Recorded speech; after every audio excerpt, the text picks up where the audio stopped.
ទេសភាពតាមផ្លូវនៅរដ្ឋ Florida បងប្អូនចេញពីខាង St. Pete ទៅខាង Bradenton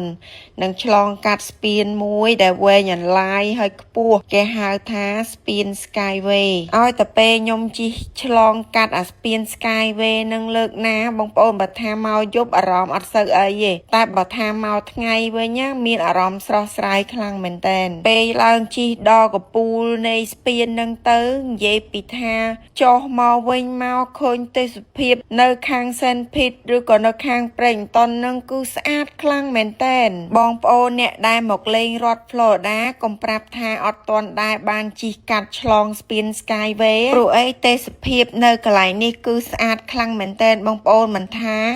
ឡើងពីពេកខាងណាមកខាងណាទេគឺមើលទៅស្រស់ស្អាតដូចគ្នា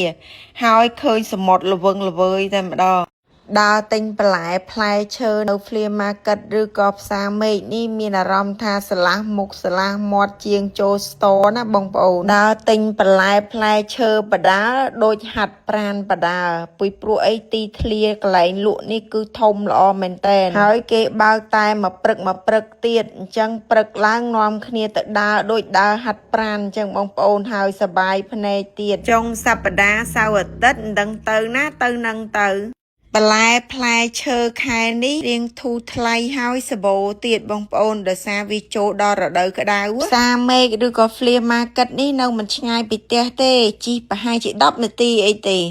ប៉ុន្តែបើថារពេលមកវិញគឺមិនងាយបានមកទេខ្ញុំយូរបានមកម្ដងសូម្បីតែតសក់ក៏ថោកដែរបងប្អូនមួយផោនតែ$1ទេពេលខ្លះទៅឆ្ងល់ដែរគេលក់ថោកសោះហ្នឹងហើយខ្ញុំក៏ប្រឹងដាំនៅផ្ទះសម្បើមដែរបងប្អូនដាំហើយហ្នឹងឃើញគេលក់ថោកទិញទៀតតាមពិតខ្លួនឯងដាំអត់សូវបានផលច្រើនទេឃើញគេលក់ថោកអញ្ចឹងមានតែទិញថែមទៀតយកទៅធ្វើជ្រក់បដ ாய்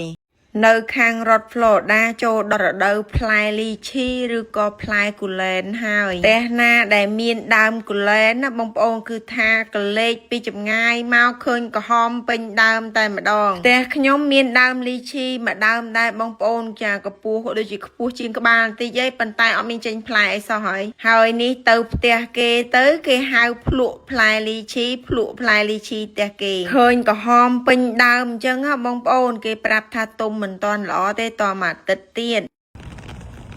តស៊ូដល់កណាត់មេឃឥឡូវមិនសស្រេចនាំគ្នាមករកបេះស្វាយស្វាយនេះដើមធំខ្លាំងណាសុទ្ធតែផ្លែហើយនេះជ្រុះត្រៀបត្រាពេញដីពេញក្រោមដើមគ្មានអ្នកត្រូវការសោះទុំជ្រុះចោលមិននឹកស្មានថារឿងធម្មតាកាលពីក្មេងៗពួកខ្ញុំធ្វើហើយខ្ញុំយកត្រឡប់មកធ្វើនៅពេលនេះវិញហើយដូរមកនៅទឹកដីរបស់អាមេរិកវិញគឺជារឿងមួយដែលសប្បាយមែនតើព្រោះនៅអាមេរិកនេះការដាំដើមស្វាយមិនមែនដាំបានគ្រប់កន្លែងទេមានតែរដ្ឋមួយចំនួនទូចទេដែលអាចដាំដើមស្វាយបានផ្លែបានអីហូបនៅរដ្ឋ Florida អាមេរិកនេះក៏រំលឹកអនុស្សាវរីយ៍ចាស់បានដែរសួរពុកម៉ែបងប្អូនបាទថ្ងៃនេះពូនកងនាំបងមកបេះស្វាយម្ចាស់គេប្រាប់ថាកុំឲ្យបេះធ្វើម៉េចធ្វើទៅឥឡូវខ្ញុំអត់បេះទេតាមសនំពើឥឡូវមានយើងមានបាច់បេះណាដែរស្វាយហ៎ហើយចិត្តជ្រះទៀតណាចិត្តបាត់ហាមដាច់តងហាមយ៉ាច់បាត់តងអត់ទេអត់ដាច់ទេដាច់ថាធ្វើម៉េចធ្វើទៅតែកុំឲ្យណាបង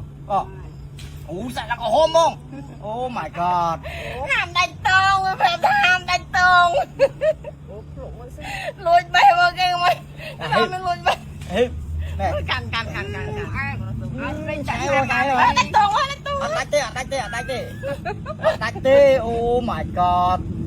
ថ្ងៃនេះញ៉ាំស្វាយកាត់យប់ហើយបងប្អូនចាដោយសារស្វាយគេឲ្យមកវាដូចមើលទៅតំណងពេកបងប្អូនឥឡូវឃ្លានតែទាំងយប់ញ៉ាំមកទាំងយប់នឹងម៉ោង9 10ហើយនៅតែឃ្លានស្វាយទៀតនេះហើយអំបិលម្ទេសវិញគឺថាបុកប្រចាំអត់ដែលដាច់ទេបងប្អូនមានប្រចាំតែម្ដងជាពិសេសគឺថាអ្នកស្រុក Florida នេះសបោស្វាយហើយសបោផ្លែឈើផ្សេងអញ្ចឹងបុកអំបិលប្រចាំផ្ទះតែម្ដងមែនតែផ្ទះខ្ញុំទេបងប្អូនចាអ្នក Florida ភាគច្រើនគឺមានអំបិលម្ទេសប្រចាំផ្ទះហ្មងអាស្វាយគេឲ្យមកនេះ ដឹងថាជាស្វាយអីទេបងប្អូនចានៅជូរតិចតិចហើយរៀងវាស្តៀងស្វាយខ្ទិះដែរឆ្ងល់ថានៅអាមេរិកហើយនៅឃ្លានសឡខ្មែរទៀតណាបើមិនឃ្លានសឡខ្មែរមិនបងប្អូនហូបនៅស្រុកខ្មែរណោះជាប់ជាង20ឆ្នាំទៅហើយមកបន្តរស់នៅអាមេរិកនេះឲ្យកែទម្លាប់ទៅចូលចិត្តម្ហូបសាសគេម្ហូបអាកាំងវិញហូបមិនកើម្ហូបសាសគេផ្សេងមិនចូលចិត្តទេបងប្អូនប៉ុន្តែបើឲ្យហូបប្រចាំខ្ញុំអត់ចូលចិត្តទេខ្ញុំចូលចិត្តហូបយូរម្ដងហើយបើថាម្ហូបខ្មែរគឺខ្ញុំហូបប្រចាំអត់ធំអត់តលាន់ទេមកដល់ទឹកដីអាមេរិកមែនណាបងប្អូនប៉ុន្តែបើនិយាយពីម្ហូបឬការរៀបចំម្ហូបបែបលក្ខណៈខ្មែរយើងហ្នឹង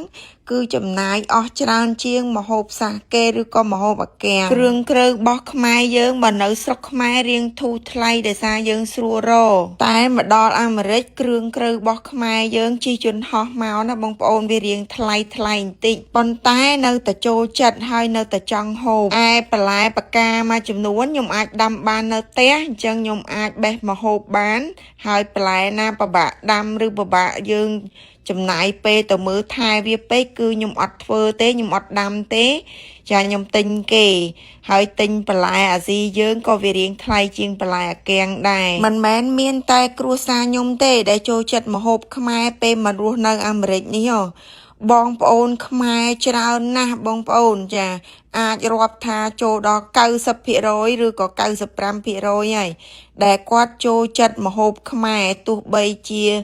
គាត់មកអាមេរិកនេះនៅយូរប៉ុណ្ណាក៏ដោយក៏គាត់នៅតែចូលចិត្តម្ហូបជាលក្ខណៈខ្មែរយើងដែរសម្រាប់ពួកខ្ញុំនេះចាត់ទុកថាវាសំណាងមួយយ៉ាងដែរបងប្អូនដែលបានមករស់នៅរដ្ឋ Florida នេះដែលមានអាកាសធាតុប្រហាក់ប្រហែលនឹងស្រុកខ្មែរយើងមិនថាការដាំដុះឬការហូបចុកដំណាំបន្លែផ្លែឈើអីចាំមានដូចនៅខ្មែរយើងច្រើនមែនតើអញ្ចឹងការរស់នៅបែបអាកាសធាតុអីប្រហាក់ប្រហែលស្រុកខ្មែរក៏យើងអត់សូវប្រែប្រួល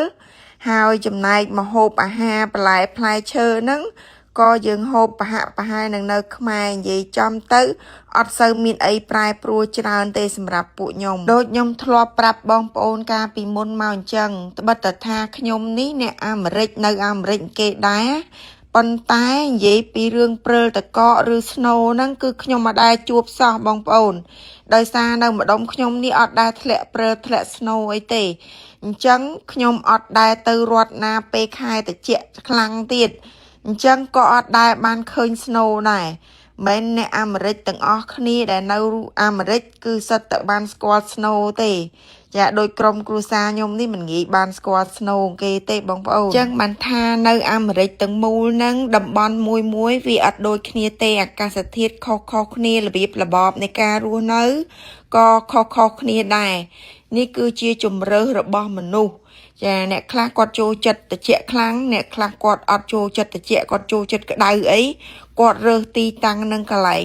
ដែលគាត់ចង់រស់នៅបានហើយចំណែកការងារនិងការចំណាយក៏អត់ដូចគ្នាដែរណាបងប្អូនតាមរដ្ឋមួយគឺការចំណាយហើយនិងប្រាក់ចំណូលពីការងារអត់ស្មើគ្នាទេរដ្ឋខ្លះគឺយើងរកចំណូលបានច្រើនមានន័យថាគេឲ្យតម្លៃការងារនឹងថ្លៃប៉ុន្តែនៅតំបន់ហ្នឹងក៏ការចំណាយវិញក៏ច្រើនដូចគ្នាហើយចំណែកកន្លែងខ្លះទៀតការចំណាយហ្នឹងមិនសូវជាធ្ងន់ធ្ងរទេអញ្ចឹងចំណូលក៏វាអត់សូវបានច្រើនដូចគេដែរងាកមកនិយាយរដ្ឋ Florida វិញនៅ Florida នេះចំណូលហើយជាមួយនឹងចំណាយនេះគឺនិយាយបានថាមធ្យមបងប្អូនមិនចាយច្រើនហើយចូលក៏មិនច្រើនដែរ